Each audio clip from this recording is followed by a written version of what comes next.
யாத்திராகமம் 34ஆம் அதிகாரம். கர்த்தர் மோசேயை நோக்கி, முந்தின கற்பலகைகளுக்கு ஒத்த 2 கற்பலகைகளை இழைத்துக்கொள். நீ உடைத்து போட்ட முந்தின பலகைகளில் இருந்த வார்த்தைகளை அவைகளில் எழுதுவேன். விடியற்காலத்தில் நீ ஆயத்தமாகி சீனாய் மலையில் ஏறி அங்கே மலையின் உச்சியில் காலமே என் சமூகத்தில் வந்து நில். உன்னோடே ஒருவனும் அங்கே வரக்கூடாது.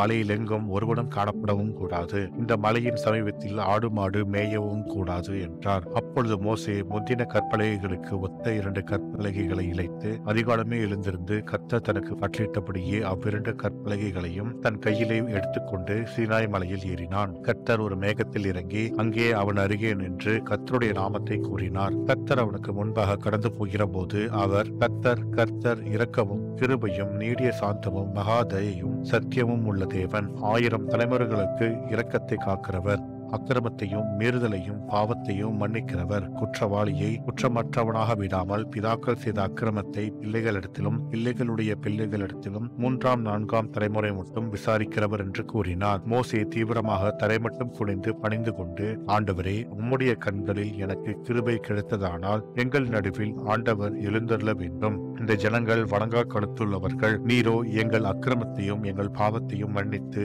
எங்களை உமக்கு சுதந்திரமாக ஏற்றுக்கொள்ளும் என்றார். அதற்கு அவர், இதோ நான் ஒரு உடன்படிக்கையை பண்ணுகிறேன். பூமி எங்கும் எந்த ஜாதிகளிடத்திலும் செய்யப்படாத அதிசயங்களை உன் ஜனங்கள் எல்லாருக்கும் முன்பாகவும் செய்வேன். உன்னோடே கூட இருக்கிற ஜனங்கள் எல்லாரும் கர்த்தருடைய செய்கையை காண்பார்கள். உன்னோடே கூட இருந்து நான் செய்யும் காரியம் பயங்கரமாயிருக்கும். இன்று நான் உனக்கு கட்டளையிடுகிறதை கைக்கொள். எமோரியனையும் கானானியனையும் ஏத்தியனையும் பெர்ஷியனையும் ஏவியனையும் எபூசியனையும் உனக்கு முன்பாக துரத்து விடுகிறேன். நீ போய் சேருகிற தேசத்தின் குடிகளோட உடன்படிக்கை பண்ணாதபடிக்கு எச்சரிக்கையாயிரு. பண்ணினால் அது உன் நடுவில் கண்ணியாயிருக்கும். அவர்களுடைய பலிபீடங்களை எடுத்து அவர்கள் சிலைகளை தகர்த்து அவர்கள் தோப்புகளை வெட்டி போடுங்கள். கர்த்தருடைய நாமம் எரிச்சலுள்ளவர் என்பது அவர் எரிச்சலுள்ள தேவனே.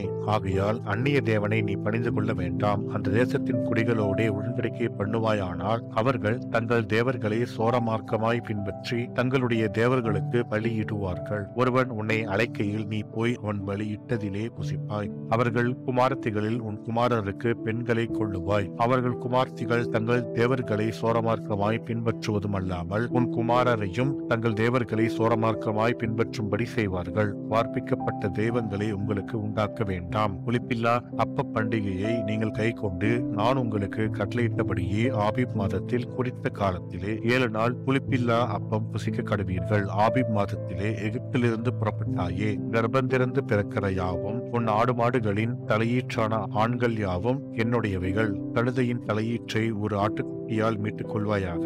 அதை மீட்டுக் கொள்ளாதிருந்தால் அதன் கழுத்தை முறித்து போடு. உன் பிள்ளைகளில் முதற்பேரானவைகளை எல்லாம் மீட்டுக் கொள்ள வேண்டும். வெறுங்கையோடு என் சந்நிதியில் ஒருவனும் வரக்கூடாது.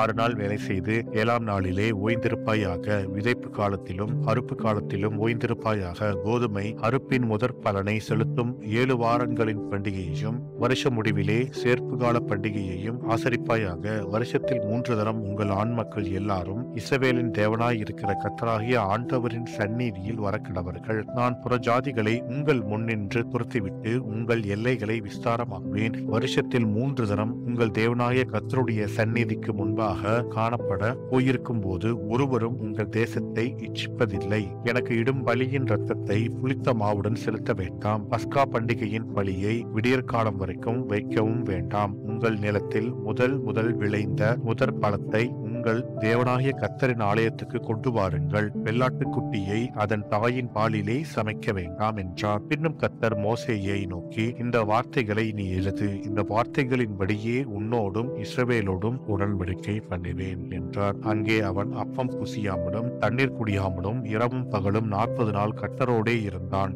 அவன் 10 கற்பனைகளாகிய உடன்படிக்கையின் வார்த்தைகளை பலகைகளில் எழுதினான். மோசே சாட்சி பலகைகள் 2ஐயும் தன் கையில் எடுத்துக்கொண்டு சீனாய் மலையிலிருந்து இறங்குகிற போது தன்னோடே அவர் பேசினதினாலே தன் முகம் பிரகாசித்திருப்பதை அவன் அறியாதிருந்தான். ஆரோனும் இஸ்ரவேல் புத்திரர் எல்லாரும் மோசேயை பார்க்கும்போது அவன் முகம் பிரகாசித்திருப்பதைக் கண்டு அவன் சமீபத்தில் சேர பயந்தார்கள். மோசே அவர்களை அழைத்தான். அப்பொழுது ஆரோனும் சபையில் உள்ள பிரபுக்கள் யாவரும் அவனிடத்திற்கு இடத்திற்கு திரும்பி வந்தார்கள். மோசே அவர்களோடே பேசினான். பின்பு இஸ்ரவேல் புத்திரர் எல்லாரும் அவனிடத்தில் சேர்ந்தார்கள். அப்பொழுது அவன் சீனாய் மலையில் கர்த்தர் தன்னோடே பேசினவைகளை எல்லாம் அவர்களுக்கு கற்பித்தான். மோசே அவர்களோடே பேசி முடியும் அளவும் தன் முகத்தின் மேல் முக்காடு போட்டிருந்தான். மோசே கர்த்தருடைய சந்நிதியில் அவரோடே பேசும்படிக்கு பிரவேசித்தது முதல் வெளியே புறப்படும் மட்டும் முக்காடு போடாதிருந்தான். அவன் வெளியே வந்து தனக்கு கற்பிக்கப்பட்டதை இஸ்ரவேல் புத்திரரோடே சொல்லும் போது இஸ்ரவேல் புத்திரர் அவன் முகம் பிரகாசித்திருப்பதை கண்டார்கள். மோசே அவரோடே பேசும்படிக்கு உள்ளே பிரவேசிக்கும் வரைக்கும் முக்காட்டை திரும்ப தன் முகத்தின் மேல் போட்டுக் கொள்ளுவான் என்பதே. ஆமேன்.